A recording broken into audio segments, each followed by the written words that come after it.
Novo Código de Processo Civil, comentado por Erval Sampaio Júnior, colaborador da Rádio Justiça.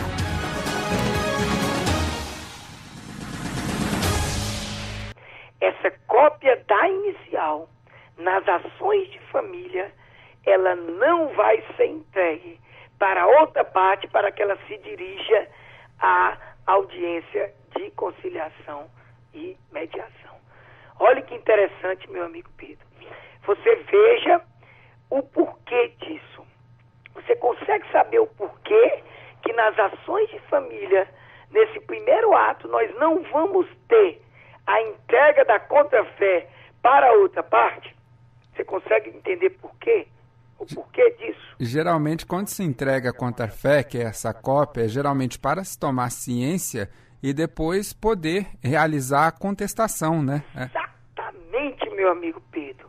Exatamente. Só que a ideia da conciliação e mediação, como audiência primeira, principalmente nos processos de família, nós sabemos que a mediação é a melhor forma de se solucionar esse conflito.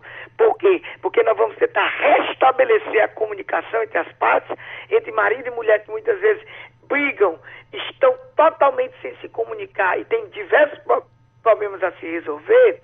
A ideia do novo legislador, que já tem uma parte da doutrina dizendo que viola a ampla defesa, e eu discordo. Sabe por que eu discordo que não viola a ampla defesa, meu amigo Pedro? Porque eu não vou precisar me defender agora. Esse é o X da questão, meu amigo Pedro. Eu não vou para a audiência para me defender. Eu vou para a audiência para bater papo, para conversar, para tentar encontrar uma alternativa consensual, uma solução para essa comunicação que foi perdida. E aí você me pergunta, mas doutor, por que a outra parte, o demandado ou a demandada, porque pode ser a mulher que tem entrada ou o homem que tem entrado contra a mulher, por que é que a legislação tirou a entrega pelo oficial de justiça, né, porque nesse caso são ações de Estado, tem que ser pelo oficial, da contrafé? Eu vou lhe dizer por quê. Você concorda comigo? Eu não sei se você já acompanhou a experiência de um processo que envolve essas chamadas ações de família. Meu amigo, é impressionante. Até os advogados se surpreendem com as reações das partes quando veem o que o outro está dizendo sobre ela. É impressionante. Impressionante. Os advogados sequer conseguem controlar os seus clientes. Por quê? Porque o mais difícil nesse procedimento é controlar a emoção. É controlar muitas vezes aquela raiva, aquela culpa pelo término da sociedade conjugal que é imputada de um ao outro.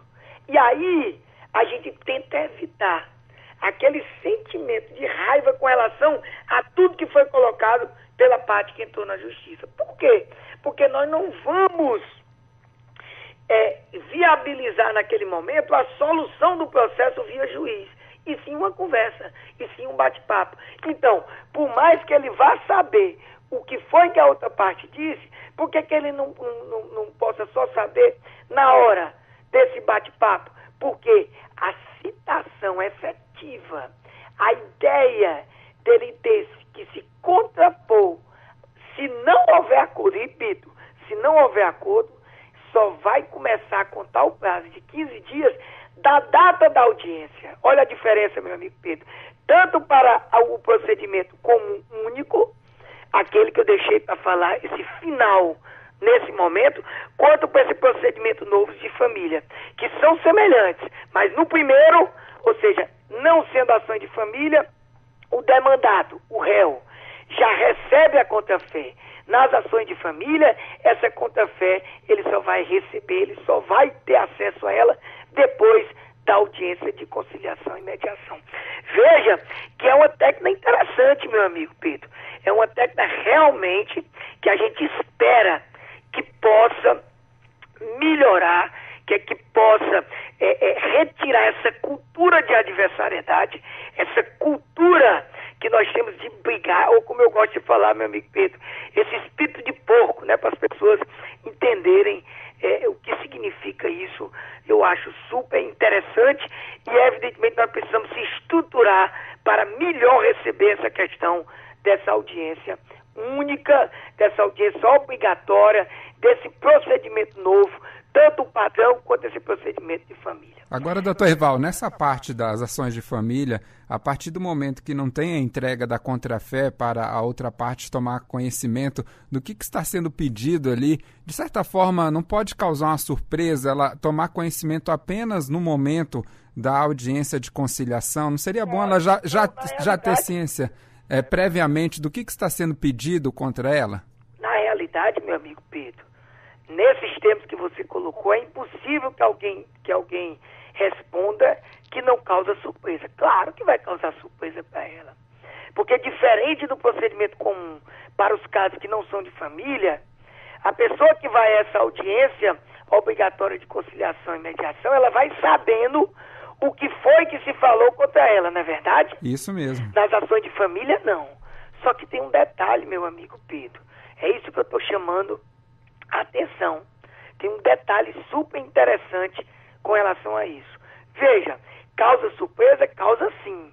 Mas vai ter algum efeito contra ela?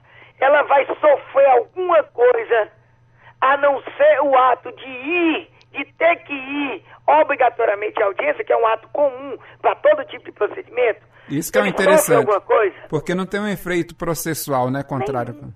Não tem nada. Então, somente a obrigação dele. É como se o conhecimento fosse naquele momento ali, ela tomasse conhecimento junto com a outra parte.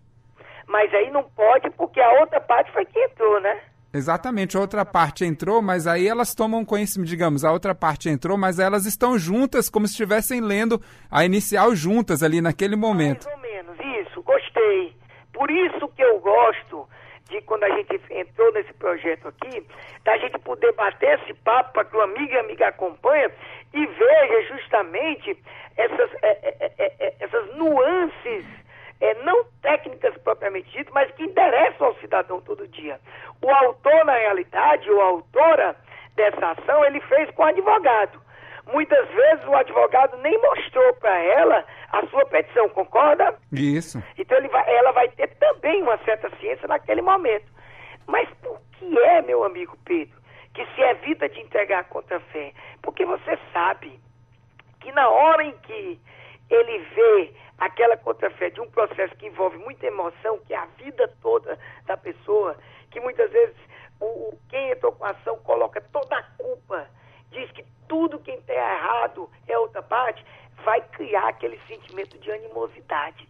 Se a pessoa já estava com raiva, por exemplo, do seu marido ou de sua mulher, a raiva no momento em que recebe a contrafé, você concorda que ela aumenta ou não aumenta? Aumenta muito, doutor Erival. Exato. Então, a ideia psicológica de evitar que aquilo ocorra para que, no momento de mais calma, de sem ciência do que foi colocado, se possa receber o problema, ouvir as partes e se solucionar sem que sequer ele saiba o que foi que o autor ou a autora disse contra o adversário. Por quê? Porque não vai interessar o que está na petição inicial se houver acordo. Você concorda ou não concorda comigo? Plenamente. Então é uma tática. É uma tática e eu desde já, meu amigo Pedro, desde já eu chamo a atenção dos amigos e amigas, com todo o respeito que eu tenho a quem pensa em contrário. Essa inovação, por mais que se diga que ela é inconstitucional, que ela viola a ampla defesa, eu não consigo ver nada. A ampla defesa sequer se iniciou. Eu só vou me defender caso não haja acordo depois de 15 dias, meu amigo Pedro. Eu vou ter tempo suficiente para sentar e me conversar com o advogado, mesmo que o advogado não tenha mais tempo, por exemplo, logo após a audiência, para aproveitar e conversar comigo sobre o que a outra parte colocou, mas vai ter ainda 15 dias após aquele dia. Então, com todo respeito para mim, não há violação à coisa julgada e eu quero crer que com mudança de mentalidade, com mudança de cultura, a gente possa ter essa alteração como super importante e absorver tudo isso de novo, tentando acabar com a cultura da adversariedade. Meu amigo Pedro, eu quero destacar, dentro dessa ótica que nós estamos trazendo de modificações substanciais, mas tratar como espírito, que eu esqueci, eu sei que eu falei na aula, olha, no encontro passado sobre isso, mas eu quero reprisar 2 aspectos que, para mim, toda vida que eu estiver conversando, eu tenho que lembrar o amigo e amiga que são objetivos claros e específicos desse novo Código de Processo Civil. Eu me refiro à ideia de simplificação processual. Você percebe claramente, diversos incidentes processuais foram acabados, ou seja, se extinguiram incidentes antigos, incidentes que muitas vezes só criavam relações processuais. E interessante, meu amigo Pedro, ainda como espírito, você concorda comigo, por todo esse seu trabalho, quantas vezes você falou que reformas desse Código de Processo Civil atual, quantas reformas você comentou, quantas vezes você investigou e entrevistou, junto com a produção, sobre as novas reformas do Código de Processo Civil atual. Concorda comigo? Várias vezes aconteceu isso, não foi ou não foi? Desde 2005, doutor Rival, falando sobre isso. Na realidade, quando se iniciou esse seu trabalho, você já falava de reforma do CPC, pois nós tivemos a primeira grande reforma do CPC, só para ilustrar a sua coerente e percussiente observação. A primeira grande reforma foi no próprio ano de 1994. Se a gente puxar um pouquinho... Eu ia falar em 94 mesmo, doutor Ival, lembrando da antecipação de tutela. Exatamente, meu amigo Pedro. Pois eu vou lhe apresentar agora uma diretriz desse novo CPC, que para mim eu acho fantástica. O aproveitamento de todas essas reformas ocorridas ao longo desses últimos anos, para que a gente não tivesse solução de continuidade com relação aos avanços obtidos por essas reformas nos últimos anos. Sob pena de quê? Da gente desprezar todos os últimos avanços de lá para cá. Isso não tem sentido, não é verdade? O que foi bom tem que ser aproveitado. Então, interessantíssimo a ideia do novo legislador de aproveitamento das reformas anteriores. Outra coisa legal demais. Você já, por diversas vezes, ouviu falar na distribuição do ônus da prova. Lembra que o ônus da prova é de um e o juiz tira esse ônus da prova de uma parte e passa para outra? Como acontece no Código de Defesa do Consumidor? Pois concorda? Eu já falei até do ônus da prova estático e dinâmico. Exatamente, é isso mesmo. Isso mesmo. Agora, o novo Código de Processo Civil traz o chamado sistema do ônus dinâmico da prova. Ou seja, por exemplo, a inversão do ônus da prova, que já ocorre de maneira patente, de uma diretriz quando há hipossuficiência ou aparência de verossimilhança nas relações de consumo, o juiz, no novo CPC, com a participação das partes, que eu vou já falar de outra grande novidade sobre essa participação, ele pode inverter o ônus da prova a partir das peculiaridades, ou seja, ele faz uma redistribuição do ônus da prova.